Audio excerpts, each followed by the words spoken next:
آپ کے ہاتھ دبانے لگا کہ بھائی نہیں آپ کو تکلیف تو نہیں، وہ اعلیٰ نرم دل انسان. یہ اللہ والوں کی صفات کہاں سے آئی ہے؟ کیا رسول اللہ صلی اللہ علیہ وسلم کے اخلاق ہمیں ایسا نہیں ملتے؟ رسول اللہ صلی اللہ علیہ وسلم کے اخلاق تھے. ایک یہودی سے قرضہ لیا تھا رسول صلی اللہ علیہ وسلم نے، اور قرضہ لینے کے بعد اس کو واپسی کے ٹائم دیا تھا کہ فلانا ٹائم پہ واپس کر دیں گے. یہودی نے واپسی پہ آ کر اس نے سختی کا مظاہرہ کیا، اور آ کر وہ اپنے ٹائم میں اور اس نے آ کر سختی سے کیا، اے محمد میرا قرضہ کو، سختی کے ساتھ معاملہ کرنے لگا. حضرت عمر رضی اللہ تعالیٰ عنہ بیٹھے ہوئے. حضرت عمر رضی اللہ تعالیٰ عنہ نے عرض کیا یا رسول اللہ صلی اللہ علیہ وسلم اجازت دیں اس کی گردن اڑا دوں، اس کو نبی اکرم صلی اللہ علیہ وسلم کے ساتھ اخلاق نہیں آتے سے پیش آ رہا ہے.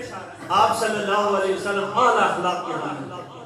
آپ نے فرمایا عمر ایسا نہ کرو، اس کا حق ہے، اس کو اچھے طریقے سے حق مانگنے کی تلقین کرو اور مجھے اچھے طریقے سے حق دینے کی تلقین کرو.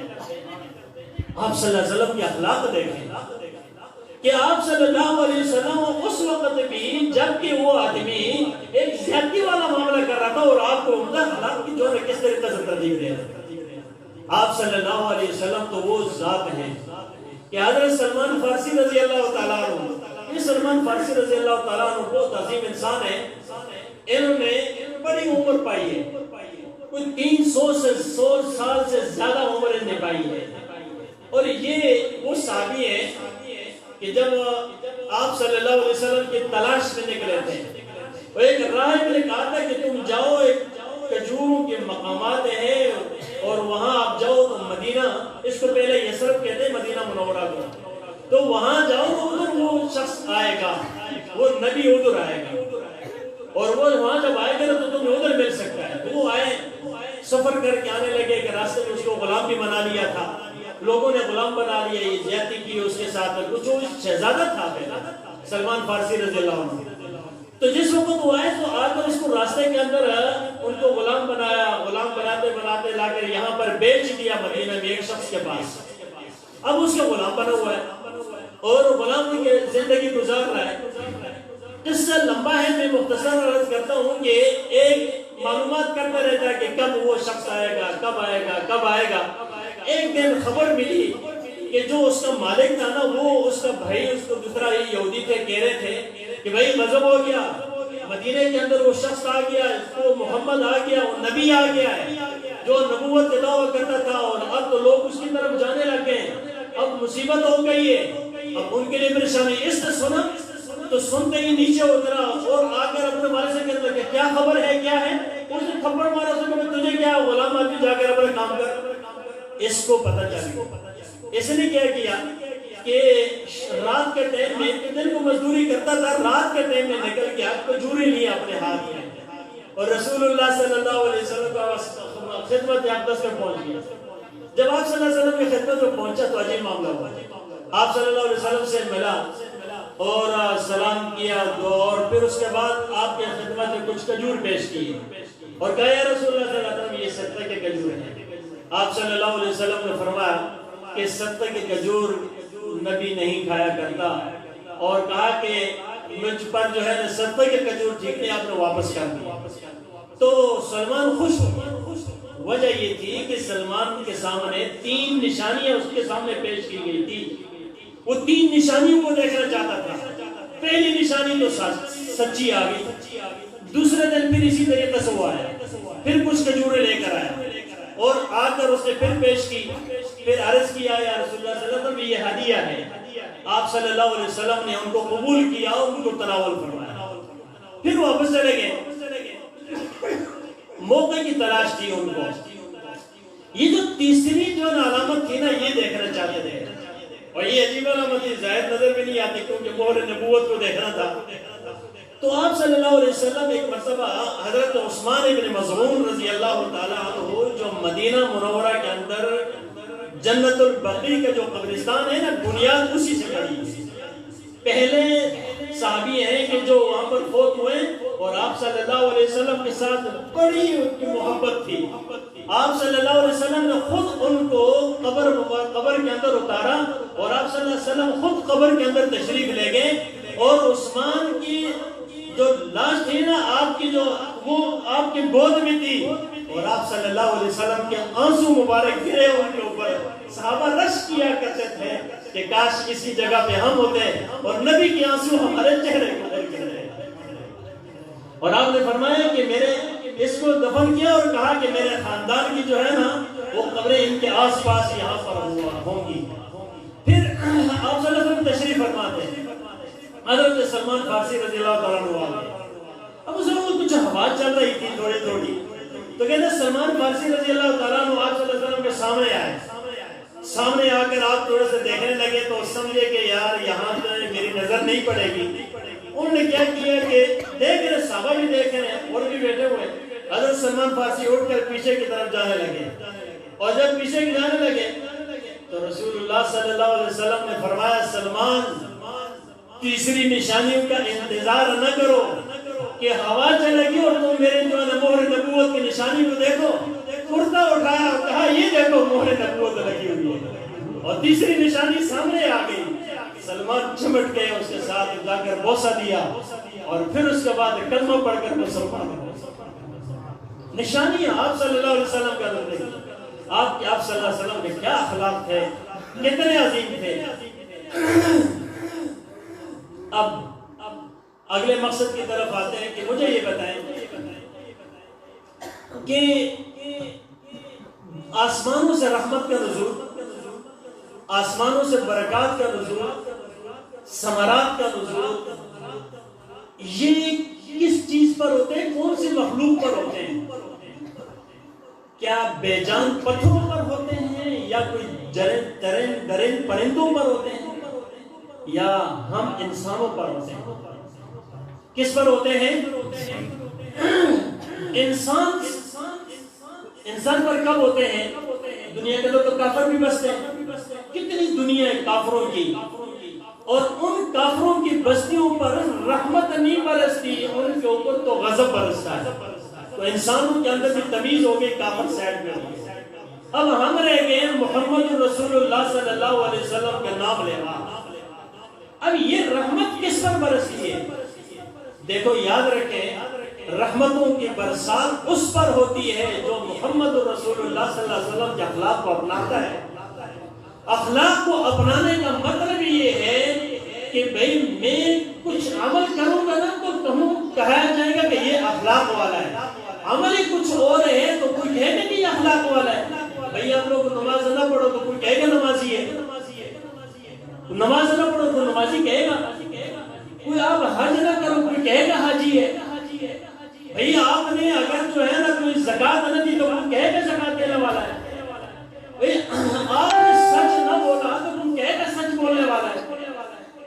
کوئی بھی نہیں کہے گا. یہ اس وقت ہوتا ہے کہ جب ہم سے عمل کا اظہار ہوتا ہے, آسمانوں سے رحمت برستی ہے.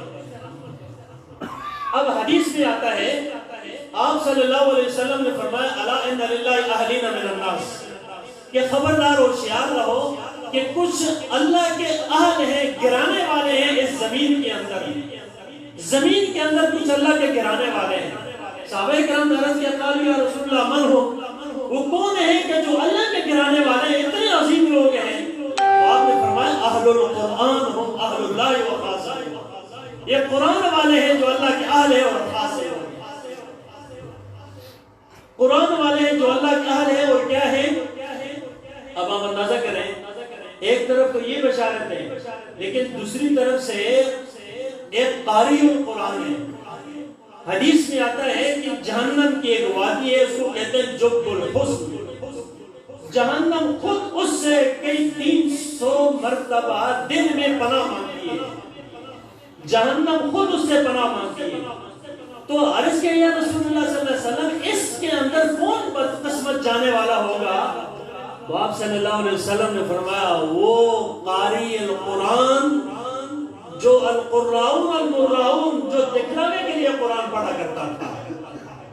اب اندازہ کریں, ایک طرف تو قاری ہے, اس کا اتنا بڑا مقام ہے کہ یہ اللہ کا اہل ہے زمین ہے, اور دوسری طرف سے وہی قاری ہے کہ نیت خراب ہے تو وہ جہنم کے اس وادی کے اندر جا کر گرے گا.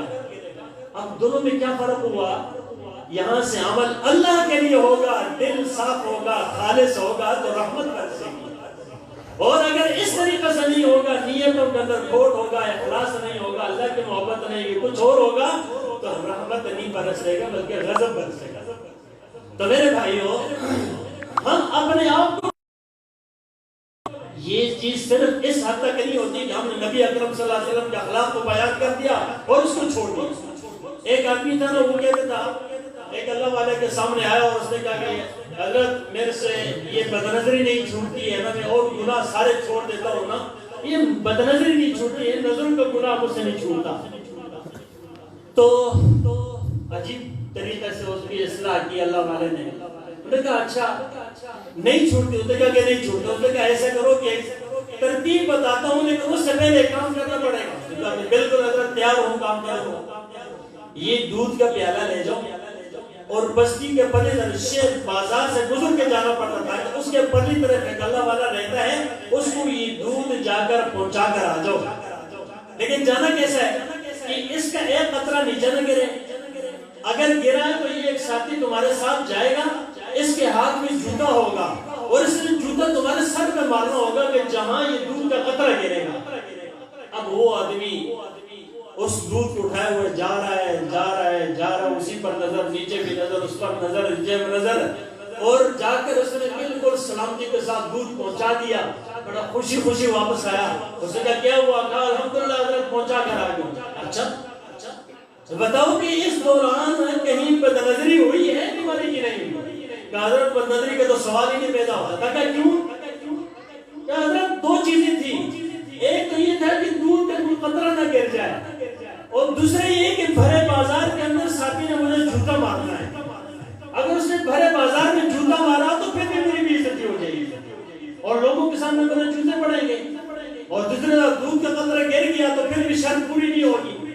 تو اس شرم کے مارے میں نے تو کسی کی طرف دیکھا ہی نہیں ہے، سیدھے سیدھے کیا دیکھا۔ اللہ والے نے بتایا اللہ کے بندے، جب تو ایک انسان کے ڈر سے اتنا کچھ کرتا ہے تو کیا اس مالک کے ڈر سے تو کیوں نہیں اپنے نظروں کو جھکاتا؟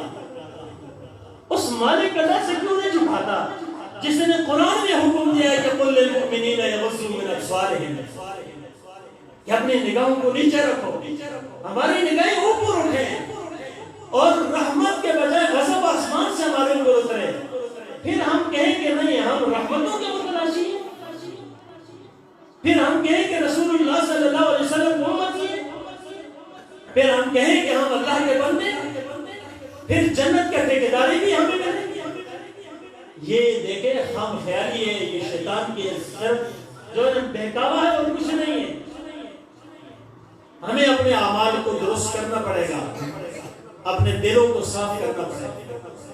جب تک یہ نہیں ہوگا نا، یقین جانیے گا نتائج اوپر سے کچھ اور آئیں گے۔ یہ ہمارا دھوکہ ہے کہ ہم کہیں گے جو اوپر سے کچھ ہمارے نتیجے صحیح آئیں۔